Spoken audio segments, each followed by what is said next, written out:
தாண்டி 155வது சட்டப்பேரவை தொகுதியாக வந்திருக்கின்றன. எதற்காக வரலாற்று சிறப்பு மிக்க என்கின்ற வார்த்தையை நான் பயன்படுத்தினாங்க ஐயா? பெரியவர்கள், தாய்மார்கள், இளைஞர்கள், இல்லத்தரசிகள் அனைவருமே இங்கே வந்திருக்கின்றீர்கள். இந்த ஊரில் இருக்கக்கூடிய ஒரு கல்லும் ஒரு மண்ணும் ஒரு சரித்திரம் பேசுகிறது. செம்பியன் மாதேவி கண்டராதித்த சோழனை மணந்த பொழுது இந்த ஊரில் இருக்கக்கூடிய அனந்தேஸ்வரர் கோயில்ல தான் அவங்களுடைய திருமணம் நடந்தது. இதே கோவிலுடைய கல்வெட்டை தான் மயிலாடுதுறையில் பிறந்த நம்முடைய கல்கி கிருஷ்ணமூர்த்தி ஐயா இந்த கோவிலுக்கு வந்து அனந்தேஸ்வரர் கோவிலுடைய கல்வெட்டை படித்து அதன் மூலமாக ஒரு கதைக்கான கரு உருவாகி உங்களுடைய ஊர் தான் அந்த கதைக்கான கரு கொடுத்தது. அந்த கதையினுடைய பெயர் உங்களுக்கு தெரியும், பொன்னியின் செல்வன். பொன்னியின் செல்வன் கதைக்கான கரூரே இந்த ஊரினுடைய அனந்தேஸ்வரர் கோயில் கொடுத்த கரு. அப்படிப்பட்ட பல வரலாற்று சிறப்புகள் எல்லாம் தாங்கி மிக பெருமையாக காட்டுமன்னார் கோவில் நின்று கொண்டிருக்கிறது. வைணவ சமயத்திலே மிக முக்கிய சுவாமிகளாக இருந்து நம்ம எல்லாம் அருள் பளித்து வேறு காலகட்டத்தில் நம்ம எல்லாம் வழிநடத்தி இந்து தர்மத்தை எழுச்சிமிக்க ஒரு தர்மமாக மாற்றி காட்டிய நாதமுனி சுவாமிகளும் ஆளவந்தாரும் பிறந்த மன்னது. அதுவும் நாதமுனி சுவாமி ஐயாவை பத்தி உங்களுக்கு தெரியும். நம்முடைய தமிழ் மொழியினுடைய வேதம் என்று சொல்லக்கூடிய 4000 திவ்ய பிரபந்தம் பழக்கத்திலிருந்து மக்கள் மறக்க ஆரம்பித்த பொழுது அதை மறுபடியும் பழக்கத்திற்கு கொண்டு வந்தவர் நாதமுனி சுவாமிகள். இன்னைக்கு 4000 திவ்ய பிரபந்தமும் தமிழுடைய வேதம் நன்றாக இருக்கிறது என்று காரணம் என்றால் அதற்கு இந்த ஊரிலே பிறந்த நாதமுனி சுவாமிகள் மிக மிக முக்கியமான காரணம். சகோதர சகோதரிகள், அதையெல்லாம் தாண்டி முதலாம் பராந்தக சோழன் அவருடைய பெயர் இந்த ஊரில் இருக்கக்கூடிய வீரநாராயண பெருமாளுடைய பெயரே அவருடைய பெருமாள். வீரநாராயண பரந்தாங்க சோழன் என்று சொல்லுவோம். அந்த அவருடைய மகன் ஆட்சிக்கு வந்த பொழுது தந்தையினுடைய பெயரில் ஒரு பெரிய ஏரியை வெட்டினார். இந்த ஊரில் இருக்கக்கூடிய வீரநாராயண ஏரி. சென்னை மக்களுக்கெல்லாம் தண்ணி போயிட்டு இருக்குன்னா நீங்க தாங்க ஐயா காரணம். உங்க ஊர் ஏரியிலிருந்து சென்னை மக்களுக்கு வீரநாராயண ஏரியிலிருந்து தண்ணி இங்கிருந்து அனுப்புறீங்க. எதையும் திரும்ப கேட்காம, எதையும் எதிர்பார்க்காம, நகரத்தில் இருக்கக்கூடிய சகோதர சகோதரிகளுக்கு கிராமத்தில் இருக்கக்கூடிய நீங்கள் கொடுத்து கொடுத்து சிவந்த கைகளுக்கு பழக்கப்பட்ட நீங்கள் எதையும் கேட்காம இங்கிருந்து விவசாய பெருமக்கள் வீரநாராயண ஏரியிலிருந்து தண்ணி அனுப்பிட்டு இருக்கிறீங்க. இப்படிப்பட்ட பல வரலாற்று பெருமை உங்களுக்கு இருக்குதுங்க. எதற்காக இதெல்லாம் நாம் சொல்லுகின்றோம் என்றால் இன்னைக்கு நம்முடைய வரலாறு நம்ம முன்னால் மறைக்கப்பட்டிருக்கிறது, நாம் மறந்து கொண்டிருக்கின்றோம். தமிழ்நாட்டினுடைய பாடநூல் புத்தகத்தை திறந்து படிச்சீங்கன்னா அதெல்லாம் இருக்கு இல்லைங்க, அதெல்லாம் இருக்காது. கல்கி கிருஷ்ணமூர்த்தி ஐயா எந்த கோவிலுக்கு வந்தாரு, எந்த கல்வெட்டை பார்த்தார், பொன்னியின் செல்வன் எங்கே இருந்து உருவாகியது, செம்பியன் மாதேவி அவர்கள் சோழ பேரரசனே மிக முக்கியமான ஒரு ராணி, அவர்கள் எந்த ஊரில் திருமணம் செய்தார்கள், இந்த ஊருடைய சரித்திரம் என்பது பாட புத்தகத்தில் இல்லைங்க ஐயா. குறிப்பாக திராவிட கட்சிகள் ஆட்சிக்கு வந்த பிறகு 1967 இருந்து நம்முடைய வரலாறு, மண்ணினுடைய வரலாறு, நம்முடைய பாரம்பரியம் கொஞ்சம் கொஞ்சமாக மறைக்கப்பட்டு அழிக்கப்பட்டு இன்னைக்கு இந்த ஊர்ல பிறந்த குழந்தைகளுக்கே காட்டுமன்னார் கோவிலுடைய சரித்திரம் தெரியுமான்னு கேட்டீங்கன்னா தெரியாது. காரணம், அவர்கள் இந்த ஊரில் இருக்கக்கூடிய பள்ளியிலே படிக்கக்கூடிய சரித்திர புத்தகத்துல இந்த ஊருடைய சரித்திரம் இல்லைங்கய்யா. இதையெல்லாம் மாற்றி காட்ட வேண்டும் என்பதற்காகத்தான் என் மண் என் மக்கள் என்கின்ற பெயரில் இந்த யாத்திரை நடந்து கொண்டிருக்கிறது. அந்த மக்களையும் மண்ணையும் பார்த்து அந்த மக்களிடத்தும் மண் இருக்கக்கூடிய இடத்திலும் அந்த மண்ணினுடைய அருமை பெருமைகளை மக்களிடம் சொல்ல வேண்டும். தமிழ்நாட்டிலே பழையபடி நம்முடைய ஆன்மீக எழுச்சியை உருவாக்க வேண்டும். பாரத நாட்டிலே தமிழகம் நம்முடைய மாநிலம் மிக முக்கியமான ஒரு பங்காற்ற வேண்டும். மறுபடியும் இழந்த பெருமையை மீட்டெடுக்க வேண்டும். அதற்கு ஒரு அரசியல் மாற்றம் தமிழகத்தில் ஏற்பட வேண்டும் என்பதற்காகத்தான் இந்த யாத்திரையினுடைய பெயரே என் மண் என் மக்களுங்க. சமீபத்தில் ஒரு பத்திரிகை செய்தி படித்தேன். எப்படி காட்டுமன்னார் கோவில்ல நீங்கள் குறிப்பாக இங்க இருக்கக்கூடிய ஸ்ரீமுஷ்ணம் பூவரக பெருமாள் அவர்கள் தமிழ்நாட்டில் இருக்கக்கூடிய எல்லா இஸ்லாமிய சொந்தங்களுக்கும் இந்து சொந்தங்களுக்கும் உங்களுடைய மண் ஒரு சிறந்த எடுத்துக்காட்டாக விளங்குகின்றது. இந்த பகுதியிலே நீண்ட நாட்களுக்கு முன்பு ஆண்ட நவாப் மன்னன் ஆதி நவாப் ஒரு தீராத வயிற்று வலி இருந்த பொழுது யாராலும் குணப்படுத்த முடியவில்லை. இங்கே ஸ்ரீமுஷ்ணத்தில் இருக்கக்கூடிய பூவராக பெருமாள் அவர்களுக்கு போய் அந்த கோயில்ல கொடுத்த துளசி பிரசாதத்தையும் அந்த கோவில்ல கொடுத்த தீர்த்தத்தையும் எடுத்து அந்த நவாப் அவர்கள் அருந்தி பூரண குணமடைந்தார். அதற்கு நன்றி கடனாக நவாப் அவர்கள் இங்க இருக்கக்கூடிய கிள்ளை தோப்பிலே ஒரு மண்டபத்தை கட்டி அந்த கோயிலுக்காக நிலத்தையும் அந்த நவாப் எழுதி வச்சார்.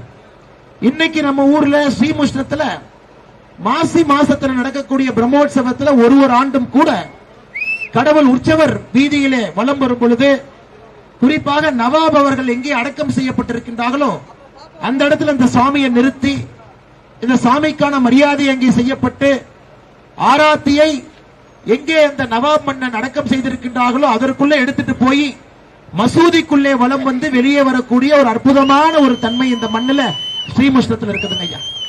சனாதன தர்மத்தினுடைய மகிமையை இதுதான். யாரையும் பிரித்து பார்க்காது. சனாதன தர்மத்தை பொறுத்தவரை, இந்து தர்மத்தை பொறுத்தவரை அனைவரையும் ஒன்றாக இணைத்து பார்ப்பதுதான் நம்முடைய தர்மம். ஆனா திராவிட கட்சிகள் வந்த பிறகு இந்து முஸ்லீம் பிரிச்சாங்க, நமக்குள்ள சண்டை ஏற்படுத்தினாங்க, இந்து மக்களுக்குள்ள ஜாதியை கொண்டு வந்தாங்க, ஜாதியை வைத்து அரசியல் செய்தார். இன்னைக்கு திமுக என்கின்ற கட்சி ஒரு நாற்காலியிலே அரசு நாற்காலியில் அமர்ந்திருக்கின்றார்கள் என்றால் அந்த நாற்காலிக்கு 4 கால் இருக்கிறது. ஒரு கால் அவர்களுடைய ஜாதி அரசியல், ஒரு கால் அவர்களுடைய ஊழல் அரசியல், ஒரு கால் அவர்களுடைய குடும்ப அரசியல், இன்னொரு கால் அவர்களுடைய அடாவடித்தனம். இந்த 4 மட்டும்தான் திராவிட முன்னேற்ற கழகம் என்கின்ற கட்சியினுடைய 4 கால்கள். இதை வைத்து கிட்டத்தட்ட 70 ஆண்டு காலமாக தமிழகத்திலே ஜாதி அரசியலும் மத அரசியலும் விதைத்து ஊழல் அரசியலையும் குடும்ப அரசியலும் கொண்டு வந்து இன்னைக்கு தமிழ்நாடு எப்படி இருக்குனாங்க ஐயா, ஒரு சைக்கிளுக்கு ஸ்டாண்ட் போட்ட மாதிரி இருக்கு. வீல் சுத்துது, ஆனா சைக்கிள் முன்னாடி போகல. அந்த ஸ்டாண்டை எடுத்து விட்டால் மட்டும்தான் நம்முடைய தமிழகம் முன்னாடி சார். அந்த ஸ்டாண்ட் என்பது ஊழல், அடாவடித்தனம், குடும்ப அரசியல், மக்களிடமிருந்து பணத்தை பிடுங்கி பிடுங்கி ஒரே ஒரு குடும்பம், கோபால குடும்பம் மட்டும் கொளுத்துக் கொண்டிருக்கிறது. அந்த சைக்கிளுடைய ஸ்டாண்டை கழட்டி விட்டா மட்டும்தான் சைக்கிள் முன்னாடி போகும்.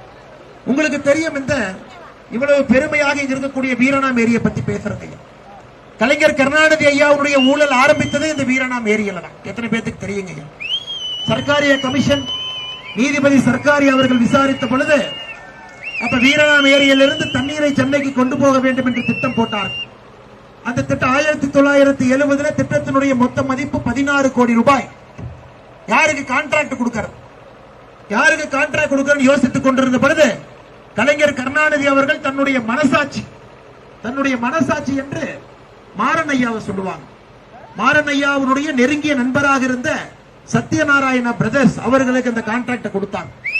சர்க்காரிய கமிஷன் வீரணாம் ஏரி சரியாக வெட்டப்பட்டிருக்கிறதா, இதில் எந்தவித லஞ்சமும் இல்லாமல் இந்த வேலையை நடத்த முடித்திருக்கின்றார்கள் விசாரித்த பொழுது இந்த சத்யநாராயண நிறுவனத்தைச் சேர்ந்த புருஷோத்தமன் அவர்கள் சர்க்காரிய கமிஷன்ல சொல்றாங்க, ஐயா கலைஞர் கருணாநிதி அவர்களுக்கு மட்டுமே இந்த ஏரியிலிருந்து சென்னைக்கு தண்ணி எடுத்து செல்லும் பொழுது 29 லட்சம் ரூபாய் 1970 7 தவணையில கையூட்டு கொடுத்தோம் என்று சர்க்காரிய கமிஷன்ல இது பதிவு செய்யப்பட்டிருக்கிறது. 29 லட்சம் ரூபாய் இன்னைக்கு மதிப்பில்லைங்க 160 கோடி ரூபாய்.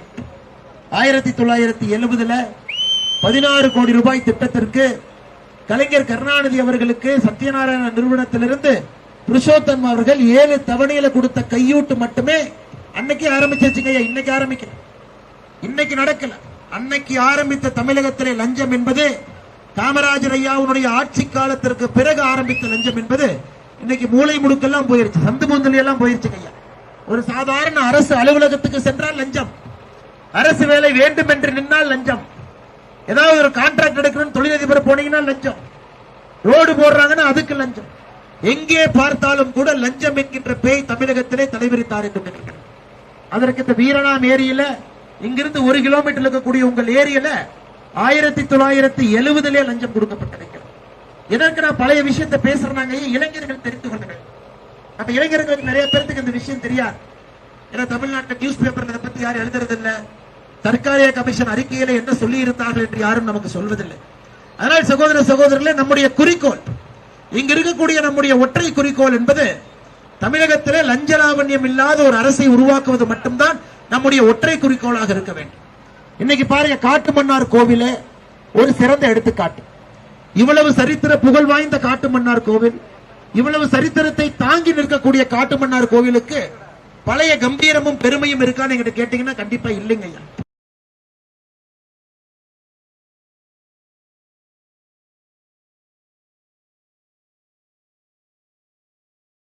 கோவில் இவ்வளவு சரித்திரத்தை தாங்கி நிற்கக்கூடிய காட்டுமன்னார் கோவிலுக்கு பழைய கம்பீரமும் பெருமையும் இருக்கான்னு என்கிட்ட கேட்டீங்கன்னா கண்டிப்பா இல்லைங்க ஐயா. இப்படிப்பட்ட கோவில்களை சுமந்து நின்று கொண்டிருக்கிறோம். சென்னை மாநகரத்திற்கு தண்ணீர் கொடுக்கக்கூடிய வீரனாம் ஏரி.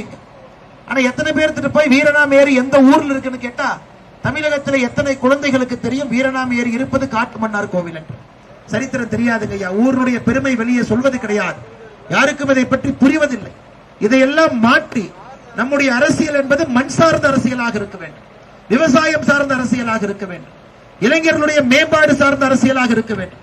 குறிப்பாக லஞ்சம் என்கின்ற பேய் இல்லாத ஒரு அரசியலாக இருக்க வேண்டும். குறிப்பாக திராவிட முன்னேற்ற கழகத்தினுடைய ஆட்சி 31 மாத காலமாக நாம் பார்த்துக் கொண்டிருக்கின்றோம். 31 மாசமா நீங்க ஆட்சியை பார்க்கிறீங்க. பொய்களை மட்டுமே வியாபாரம் செய்து ஆட்சி கட்டலிலே திமுகவினுடைய முதலமைச்சர் மு.க. ஸ்டாலின் அவர் 10 ஆண்டுகளாக ஆட்சியில் இருந்து இந்தியாவுடைய மாற்றத்திற்கு வித்திட்ட பாரத பிரதமர் நரேந்திர மோடி அவர்கள் தொடர்ந்து 3வது முறையாக ஆட்சி கட்டளை அமர்த்துவதற்கு நமக்கு ஒரு பொன்னான வாய்ப்பு கிடைத்திருக்கிறது. 2014 உங்களுடைய அன்றையெல்லாம் பெற்ற பாரத பிரதமர் நரேந்திர மோடி அவர்கள் 283 சீட்டு தனி மெஜாரிட்டியோடு ஆட்சியிலே வந்து அமர்ந்தார்.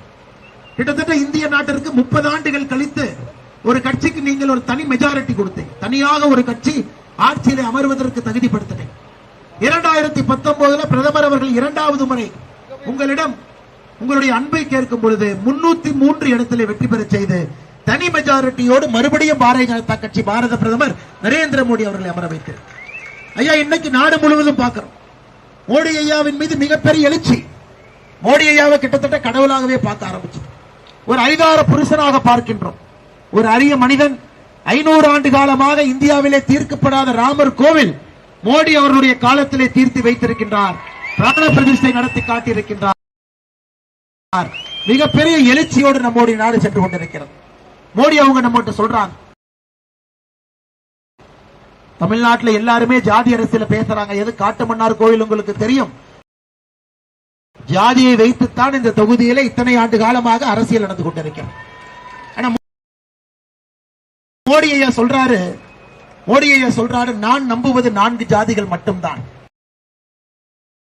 ஏழை ஜாதி, பெண்கள் ஜாதி, விவசாயிகள் ஜாதி, இளைஞர்கள் ஜாதி. 4 ஜாதிகளுக்கு மட்டும்தான் என்னுடைய அரசு வேலை செய்யும். அதிலே குறிப்பாக ஏழைகள் என்கின்ற ஜாதி இருக்கக்கூடாது என்பதற்காக என்னுடைய ஆட்சி நடந்து கொண்டிருக்கிறது என்று பாரத பிரதமர் நரேந்திர மோடி அவர்கள் சொல்லி கொண்டிருக்கின்றார். ஐயா, ஜாதியை அரசியலை தாண்டினால் மட்டும்தான் வளர்ச்சி அங்கே வரும்.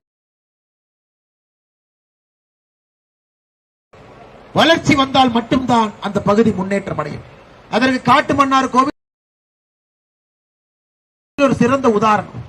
உங்களுடைய சட்டப்பேரவை உறுப்பினர் இருக்கிறார் அண்ணன் சிந்தனை செல்வன் அவர்கள். சிந்தனை செல்வர் அவர்கள் சிந்திக்கிறதெல்லாம் எப்படி முதலமைச்சர் மு.க. ஸ்டாலின் அவர்களுக்கு புகழ் பாடலாம் என்று சிந்தித்துக் கொண்டிருக்கின்றார். சமீபத்தில் சட்டப்பேரவையில் யாரையும் பார்க்கிறார் பாருங்க ஐயா. அண்ணல் அம்பேத்கர் அவர்களும் மு.க. ஸ்டாலின் அவர்களும் சமம் அப்படிங்கிறார். ஐயா, அம்பேத்கர் ஐயா பிறந்த குடும்பம் எப்படி, அவர் வளர்ந்த விதம் எப்படி, அவர் அரிக்கன் லைட்டை வச்சு படிச்சார். படிக்க முடியாது. அம்பேத்கர் ஐயாவுடைய பள்ளிக்கூடத்தில் அம்பேத்கர் ஐயா தன்னுடைய புத்தகத்தில் எழுதியிருக்கின்றார், அவருக்கு தண்ணி தவச்சா கூட, தண்ணி குடிக்க வேண்டும் என்று நினைத்தாலும் கூட அந்த பள்ளியிலே ஒரு குவளை தண்ணிக்கு ஒரே ஒரு டம்ளர் வச்சிருப்பாங்க. அந்த டம்ளரை அம்பேத்கர் ஐயா தொடுவதற்கு அனுமதி இல்லை. அதனால் தண்ணி தாகத்தோடு பள்ளிக்கூடத்தில் அம்பேத்கர் ஐயா நின்று அந்த தண்ணி கூளையை பார்த்துக்கிட்டே இருப்பாங்க. எல்லோரும் தண்ணியை குடித்து முடித்த பிறகு யாரும் இல்லாதப்ப அம்பேத்கர் ஐயா அந்த தண்ணி அந்த டம்ளர் எடுத்து குடிப்பார். அப்படிப்பட்ட கொடூரமான சாதிய வளங்களை எல்லாம் பார்த்து அமெரிக்காவில் இங்கிலாந்துல மேல் படிப்பு படித்து மிகப்பெரிய அரசியல் மேதையாக இருந்து இந்தியாவுடைய அரசியலமைப்பு சட்டத்தை நமக்கு எழுதி கொடுத்து இப்படித்தான் ஆட்சி இருக்க வேண்டும் என்று நமக்கு சொல்லிக் கொடுத்து விட்ட மகானையும், கோபாலபுரத்தில் ஒரே ஒரு குடும்பத்தில் பிறந்து எந்த ஒரு தகுதியும் இல்லை, கலைஞர் கருணாநிதி என்கின்ற மகனாக இருக்கக்கூடிய ஒரே ஒரு தகுதி, துண்டு சீட்டை படிக்கக்கூடிய மு.க. ஸ்டாலினும் சமமா? நீங்களே சொல்லுங்க. எந்த தட்டில யாரை வைப்பது? எந்த நீதி தட்டில யாரை வைத்து எப்படி பார்ப்பது? இன்னைக்கு அம்பேத்கர் ஐயாவுடைய கனவை இந்தியாவிலே ஒரு மனிதன் நனவாக்கி கொண்டிருக்கின்றான் என்றால் அது பாரத பிரதமர் நரேந்திர மோடி அவர்கள் மட்டும்தான்.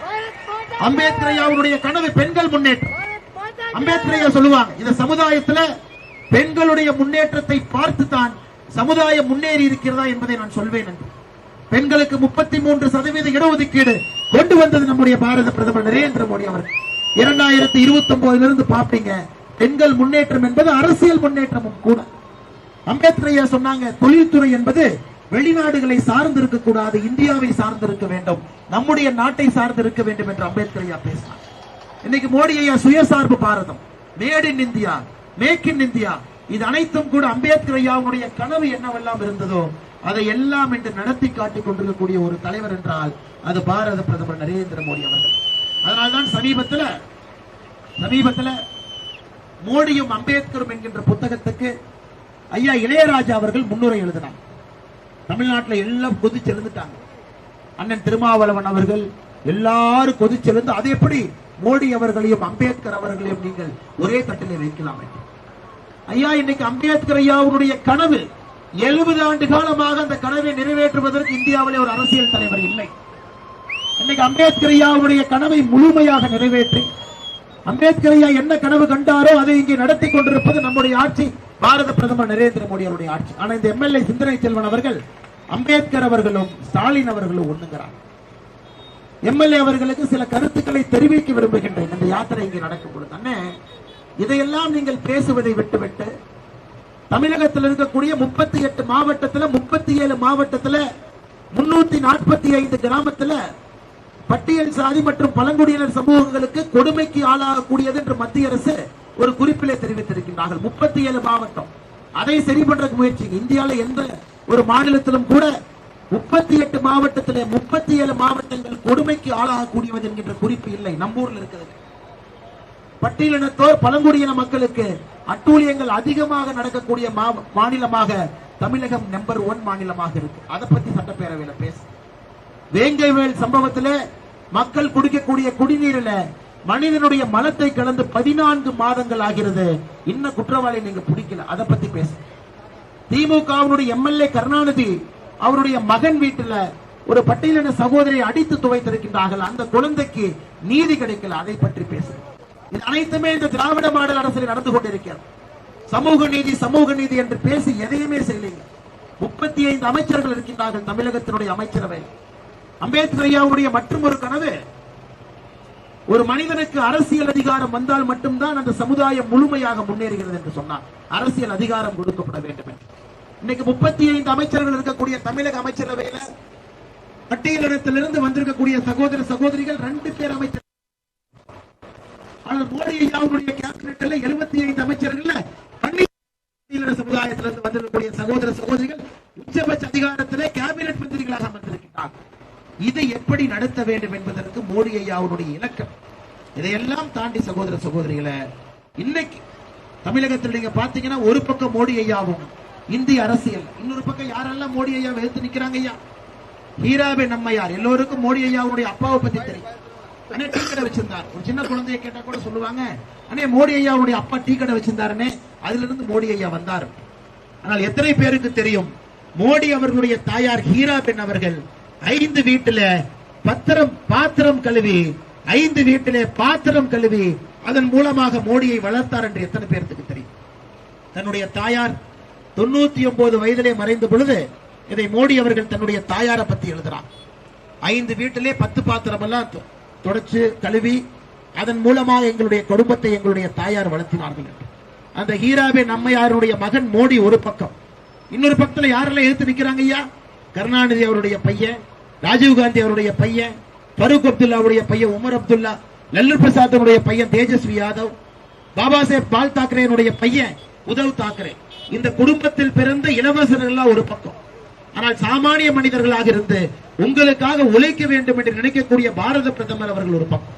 இந்த குருஷேத்திர யுத்தம் 2024 மோடி அவர்களை நீங்கள் வெற்றி பெற செய்யும் பொழுது இந்திய அரசில் இருக்கக்கூடிய முழு அழுக்கையும் கூட நீங்க சுத்தப்படுத்த போறீங்க. ஜாதி என்கின்ற அழுக்கு அரசியலிலே முழுமையாக அகற்றப்பட வேண்டிய ஒரு பெரிய அழுக்கு எடுக்கணுங்க ஐயா. குடும்ப அரசியல் என்பது மறுபடியும்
ஜாதி அரசியலை வைத்து அரசியல் செய்து கொண்டிருக்கின்றார்களோ அதிலே பாதிக்கப்பட போறவங்க யாருன்னா உங்களுடைய குழந்தைகள்.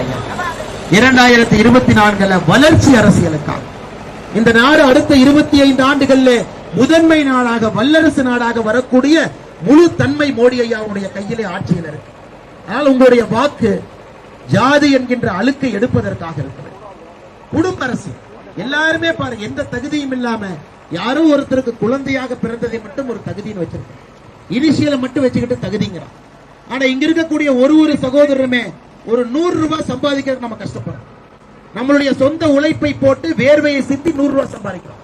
ஆனா இங்க இருக்கக்கூடியவர்கள் எப்படி ஐயா சம்பாதிச்சாங்க? ஸ்டாலின் ஐயா என்ன வேலை செஞ்சாரு? எப்படி சம்பாதிச்சார்?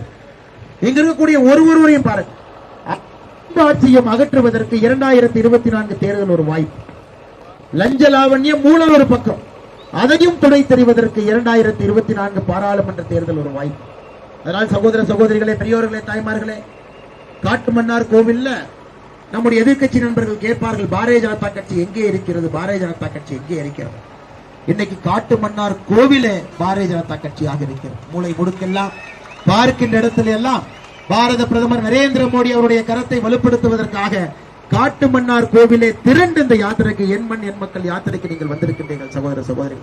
நிச்சயமாக இந்த பேரெழுச்சி எங்களுக்கு ஒரு பெரும் நம்பிக்கை கொடுக்கிறது. சிதம்பரம் பாராளுமன்ற தொகுதி ஒரு மிக முக்கியமான தொகுதி, வளர்ச்சியிலே முன்னே எடுத்துட்டு போக வேண்டிய ஒரு தொகுதி. அண்ணன் திருமாவளவன் அவர்கள் இவ்வளவு பிரச்சனை எடுத்து ஒரு அறிக்கை கூட அண்ணன் கொடுக்கல. இவ்வளவு பிரச்சனை நடந்திருக்கு. ஆனா நேற்று அறிக்கை கொடுத்திருக்காரு, அண்ணாமலை பொய் சொல்றான். திருமாவளவன் கேட்கிற அண்ணன், என்னன்னு நான் பொய் சொன்னேன்? தமிழகத்துல எல்லாம் நல்லா போகுது, ராமர் கோவில் பிராண பிரதிஷ்டை எல்லாம் நல்லா போச்சு. இந்த அண்ணாமலை தேவையில்லாத வம்பு கிளப்பி விபரீதத்தை கிளப்பி மக்கள்கிட்ட சண்டை ஏற்படுத்துறாங்க. நீங்கள் ஆட்சியாளர்கள் காவல்துறையை ஏவி விட்டு, அறநிலைத்துறை ஏவி விட்டு மக்கள் ஒரு பிராண பிரதிஷ்டையை பார்ப்பதற்கு கூட அனுமதி மறுத்தீர்கள். நம்முடைய மாநில செயலாளர் சகோதரி வினோத் செல்வம் அவர்கள் இரவோடு இரவாக உச்சநீதிமன்றத்திற்கு சென்று காலை 10:25க்கு நம்முடைய கேஸ முதல் கேஸா எடுக்க வச்சு அதுக்கு ஒரு ஆர்டர் வாங்கி 11 மணி கொடுத்த பிறகுதான் ராமபெருமானுடைய பிராண பிரதிஷ்டையை பார்ப்பதற்கே நமக்கு அனுமதி கிடைத்தது சகோதர சகோதரிகள். ஆனால் அண்ணன் திருமாவளவன் அவர்களே, தயவு செய்து பொய்யை நான் சொல்றேன்னு சொல்லாதீங்க, பொய் நீங்க சொல்றீங்க. உண்மையாலும் நீங்கள் ஒரு சமூக நீதி காவலராக இருந்தால், பட்டியலின சகோதர சகோதரிகள் முன்னேற வேண்டும், அவர்களோடு இருக்க வேண்டும் என்று நீங்கள் நினைத்தால், இவ்வளவு விஷயம் திராவிட முன்னேற்ற கழகத்தினுடைய ஆட்சி நடந்திருக்கிறது. வேங்கை வயலிலிருந்து ஒரு பெண்ணுக்கு சூடு போட்டதிலிருந்து இவ்வளவு நடந்திருக்கு. சேலத்திலே கோயிலுக்கு செல்வதற்கு கூட பட்டியலின சமுதாய தலைவர் மக்களை அங்கிருக்கக்கூடிய திமுக தடுத்திருக்க. அதை பத்தி ஒரு பேசலாமே, ஒரு அறிக்கை கொடுக்கலாமே, அதை கண்டிக்கலாமே, அதற்கு ஆர்ப்பாட்டம் பண்ணலாமே.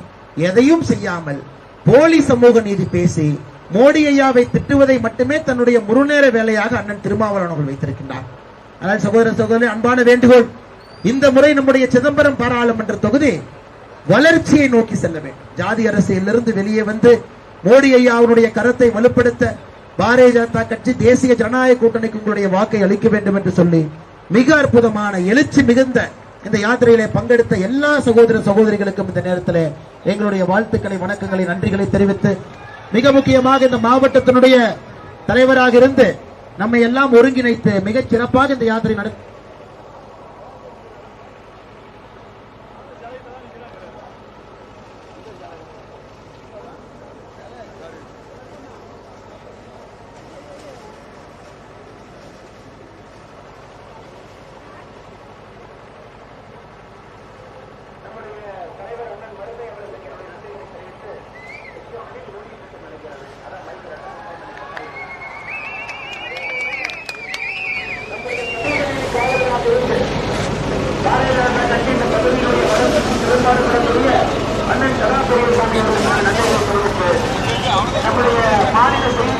மாவட்ட பார்வையாளர் அண்ணன் ஆதவன் அவர்கள் மூலம் இருக்கின்றார்கள். அவர்களுக்கு என்னுடைய நன்றிகளை, வாழ்த்துக்களை தெரிவித்து, மிக முக்கியமாக மாநில தலைவர், துணைத் தலைவராக இருந்து முன்னாள் சட்டமன்ற உறுப்பினராக இருந்து இந்த பகுதியில் அவருடைய தந்தையார் கோவிந்தசாமி ஐயாவின் காலத்திலிருந்து இன்று வரை மக்களுக்காக என்றும் போராடி கொண்டிருக்கக்கூடிய முன்னாள் சட்டமன்ற உறுப்பினர் ஏவி சம்பத் அவர்களுக்கு என்னுடைய வாழ்த்துக்களை, வணக்கங்களை தெரிவித்து, காட்டுமன்னார் கோவில் சட்டமன்ற தொகுதியினுடைய ஒருங்கிணைப்பாளராக இருந்து மிக கடுமையாக பாடுபடக்கூடிய அண்ணன் KVMS சரவணகுமார் அவர்கள் மோதிருந்து கொண்டிருக்கின்றார்கள். அவருக்கு நன்றிகளை தெரிவித்து, சட்டமன்ற தொகுதியினுடைய இணை ஒருங்கிணைப்பாளர் அக்கா கலைவாணி அவர்கள் மோதிருந்து கொண்டிருக்கின்றார்கள். அவருக்கு நன்றிகளை தெரிவித்து, நம்முடைய மாவட்ட நிர்வாகியின் துணைத் தலைவர்கள் அண்ணன் விவேகானந்தன் அவர்கள், சண்முகம் அவர்களுக்கு நன்றிகளை தெரிவித்து, மாவட்ட செயலாளர் ராஜசேகர் அவர்களுக்கு நன்றியை தெரிவித்து, தொழில்துறையினுடைய மாநில செயலராக இருந்து இந்த பகுதியிலே பாரதிய ஜனதா கட்சியினுடைய வெற்றிக்கு மிக கடுமையாக கொடுக்கக்கூடிய அண்ணன் ஜெயச்சந்திரன் அவர்களுக்கு என்னுடைய வாழ்த்துக்களை தெரிவித்து